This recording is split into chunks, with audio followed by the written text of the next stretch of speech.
এসে পড়লাম পিয়াসা দেল প্লেবেশিতো, যেটা আমাদের ইটালির নাপোলি শহরের সবচাইতে মার্জিত স্পটগুলির মধ্যে এটা হচ্ছে একটি, এবং শহরের বিভিন্ন রকমের অনুষ্ঠান কনসার্ট আসলে এখানেই হয় সবসময়।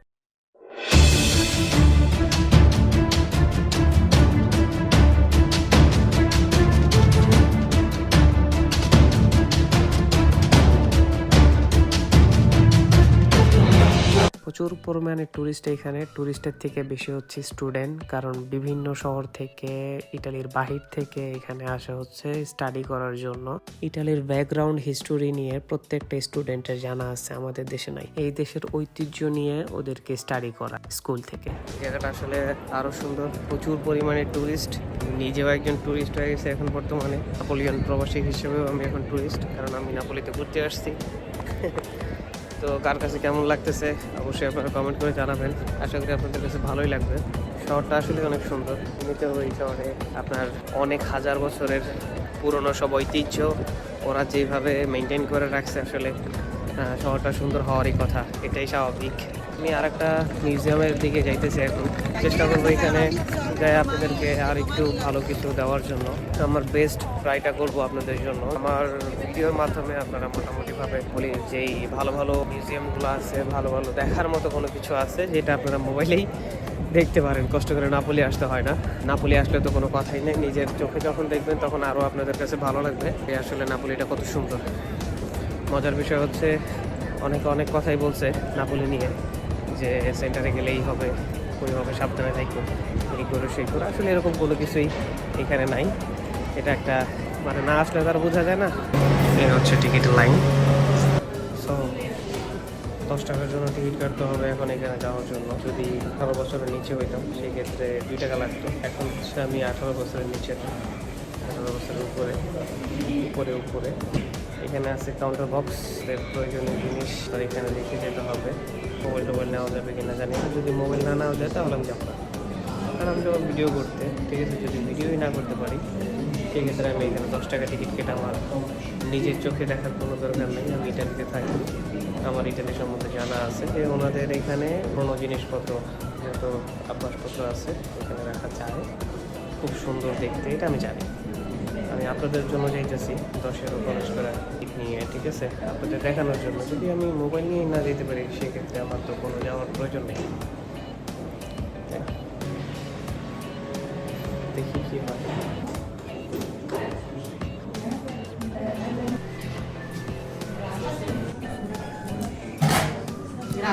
প্রেগো। সো টিকিট এসে পড়ছে, দেন এখন যেতে হবে। অবশ্য মিউজিয়ামটা অনেক সুন্দর, ভিতরে না গেলে এখানে বোঝা যাবে না। সো এখানে চলে একটা কনসার্ট হবে মেবি সন্ধ্যার পরে। চলেন আমরা আগে পালাসটা দেখে আসি, বাকিটা দেখবো না আবার পরে। Let's go. এই হচ্ছে এন্ট্রি করার গেট, আমার পিছনে যেটা দেখতেছেন। আর এই হচ্ছে পালাসের ভিতরে, মানে ঢুকতে গেলে আপনার এই পরিবেশটা দেখবেন। আমার কাছে মনে হয় এটা দেখার পরে কার ভালো লাগবে না সে আমাকে কমেন্ট করবেন যে না রাসেল ভাই আমার কাছে ভালো লাগে। অ্যামেজিং অ্যামেজিং, বিশ্বাস করবেন কিনা জানি না, এটা নিজ চোখে না দেখলে আপনি বিলিভ করতে পারবেন না যে এত সুন্দর মানুষের হাতের কারুকাজ হইতে পারে।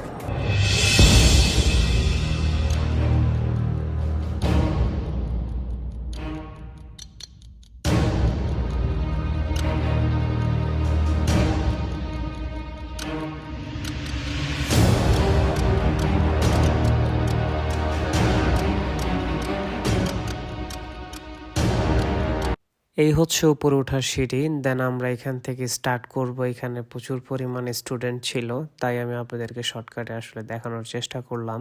তো কিছু মনে করবেন না, হিস্টোরি সম্বন্ধে কোনো আইডিয়া নাই, জাস্ট খালি উপভোগ করুন।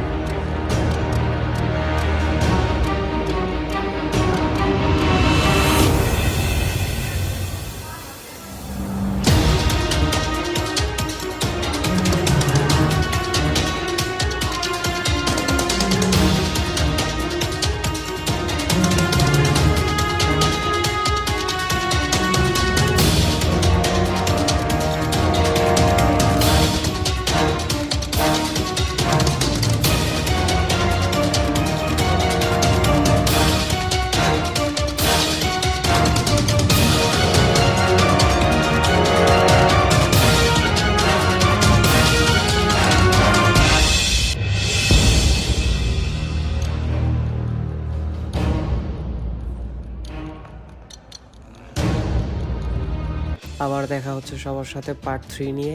এ পর্যন্ত ভালো থাকুন। আল্লাহ হাফেজ।